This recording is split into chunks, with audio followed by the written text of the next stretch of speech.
What's up guys, and welcome to another TechnoDC video, and today we are unboxing the Sonos Play 3 speaker. I received this around about Christmas time, as you can see for the Christmas tree that is in the background, and I'm very excited to present to you the unboxing video. I've been using the speaker for a couple of months or so now, so do expect a review video coming up very shortly, in which I'll talk over the overall specs and how I feel the performance of the speaker in the way that it works. Obviously with it being kind of middle of the range. Sonos do offer a Play 1, Play 3, which is, as you can see, is being unboxed now, and also a Play 5 speaker, which basically just have different size drivers in to give different types of sound for particular environments. So upon opening the box, you are instantly presented with some Sonos documentation. There is a simple quick start guide, which is the top one there. Pretty much a case of plug and play with this. You can either wire it through an Ethernet connection, or you can use the Sonos bridge, which, if you haven't already, check out my previous video which is unboxing the Sonos bridge itself. Again, some more documentation just on some of the other devices that they actually produce, and the last piece in the box is the warranty information guide. Moving on to taking the top of the box out, you are then presented with some more packaging, which is just housed on top of the actual Sonos Play 3 speaker itself, and instantly you are presented with the speaker in an upright position. Simply pull it out of the box, and that is pretty much all that is left in. It is wrapped up in some very nice plastic, and as you can see, the particular model I've chosen is the white version, but Sonos also do produce this in black. Underneath this piece of plastic is your standard 3-pin UK mains lead, or if you're in America or Europe, obviously you'll have your own country's lead, and a flat Cat5 Ethernet cable as well. Let's move the box to one side and see what else we've got.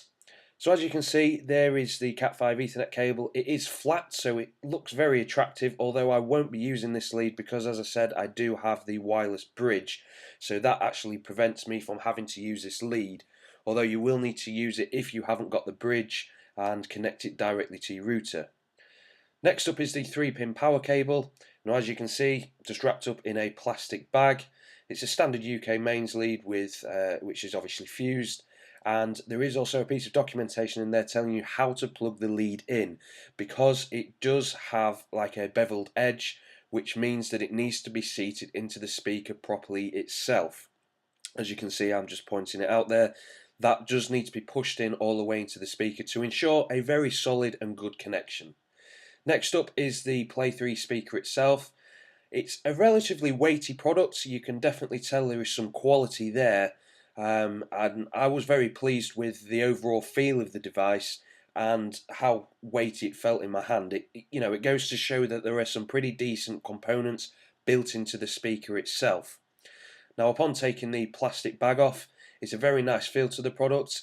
It is a white plastic with grey plastic edges, and obviously the speaker mesh on the front is metal, like a grey metal with the Sonos logo on. There are some very simple controls on top, being a play, pause or mute key, volume up and down, and a white LED indication lamp as well, just to say whether the speaker is active, although this can be turned off in the Sonos app itself. Having a quick look around the device, you can see the very nice mesh on the front there. There is nothing on either side of the device. There are the controls on the top with the LED indicator lamp, volume up and down, and play and pause, or a mute key if you prefer to call it that.